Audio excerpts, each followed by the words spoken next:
Welcome to the Search Bar, where we're discussing the rise of voice search. So about a decade or 15 years ago, big tech and marketers announced that voice search was going to be everywhere. Everyone's going to be using it. Services like Amazon Alexa meant that people were going to start searching with their voice. They're going to start saying things into their devices instead of typing them. And the thing is, that didn't really happen. So with me here today, I have Melissa, and we are going to discuss why voice search is actually rising now and not back then.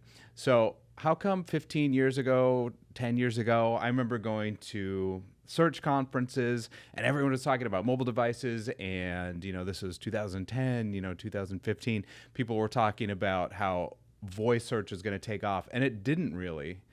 But now in the last couple of years, it seems to be. Yeah. So I think what happened there is it was right when the technology, like the Alexas, Google Hubs, all of that, right when it came out, it was brand new.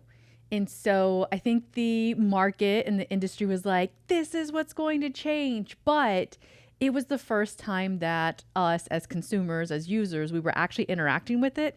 And there were still a lot of bugs and kinks in it. And so it didn't quite take off then, because it was like they introduced a new behavior and they're like, okay, everybody, just start voice searching now. But it hadn't already been kind of dripped into our systematic approach to searching.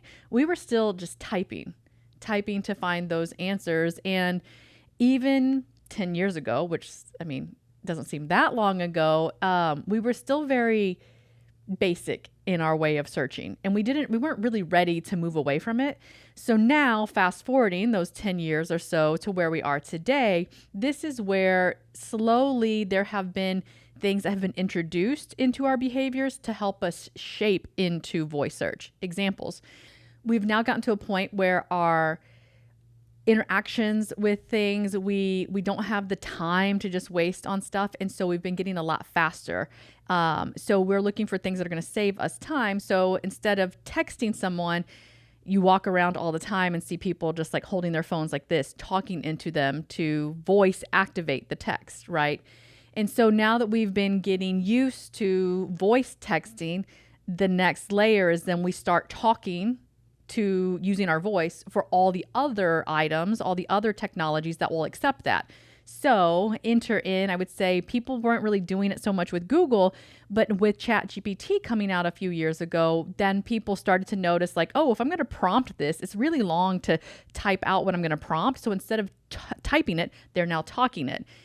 But what's interesting is with that behavior is that we actually change how we interact when we move from typing to actually voice activating what we're saying, because we actually turn it into a conversation, even though whatever it is we're interacting with is not human, more of an entity, right? That we're speaking with.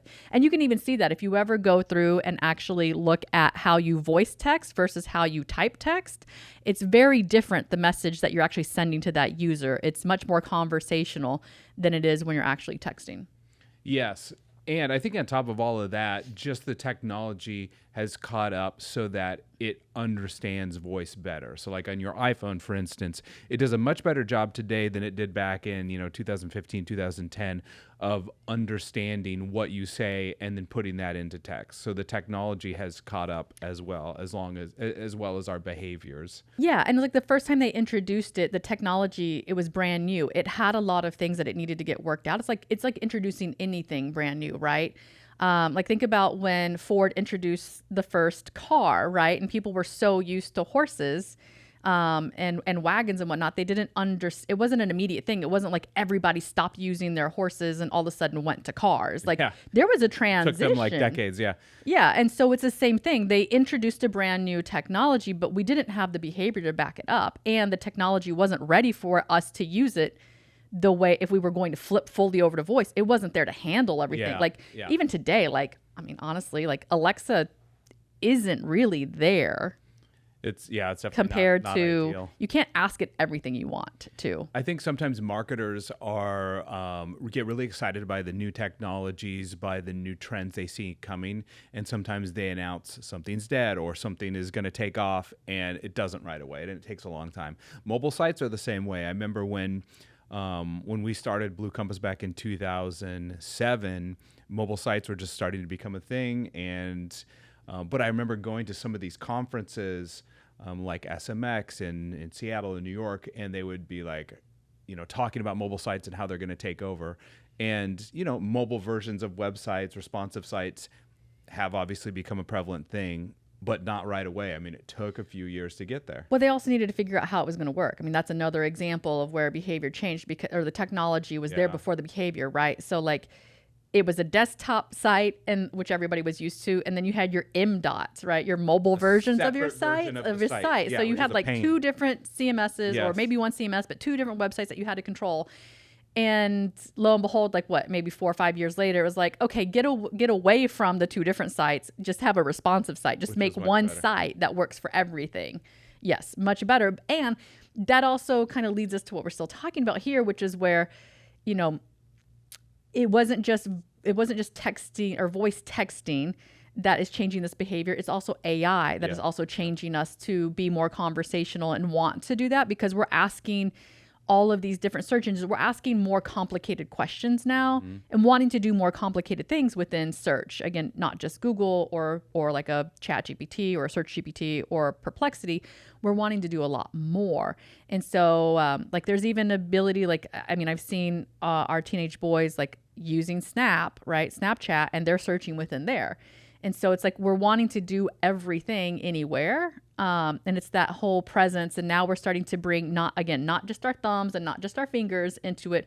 We're also wanting to use our voice. We're also wanting to search via images and videos now.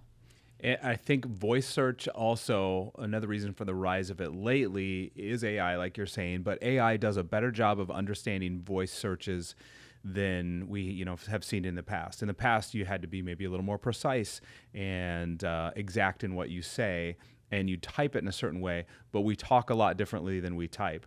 And AI does a really good job of understanding those speech patterns and the way our voices work. So it just works really well if you're doing a ChatGPT search, if you're doing a Gemini search, if you're using Meta AI, voice works well. Yeah, it's also because it understands the context. It's picking up on those little intricacies that you usually have formulated in more of a conversation rather than what you are typing. Because when it understands context, it then can start to understand or predict, I guess, what your follow-up question is going to be. Where you haven't been able to really do that so much from like a writing, typing approach. You get a lot more context when you start talking. Sure. So since voice search is continuing to increase, what can business owners, marketers, et cetera, do to capitalize on that when it comes to their content? Yeah, it's a really great question. And it's not going back to what they said 10, 15 years ago. And they're like, voice search is on the rise. Yeah. It is, you do have to think about your actual strategy for your website and anything that is displayed on the web. Like, I don't even like to think of them as just websites now. Anywhere you're going to talk about your presence, that's going to be in social. You're talking about your presence. It's almost like thinking of every social post or video as a web page.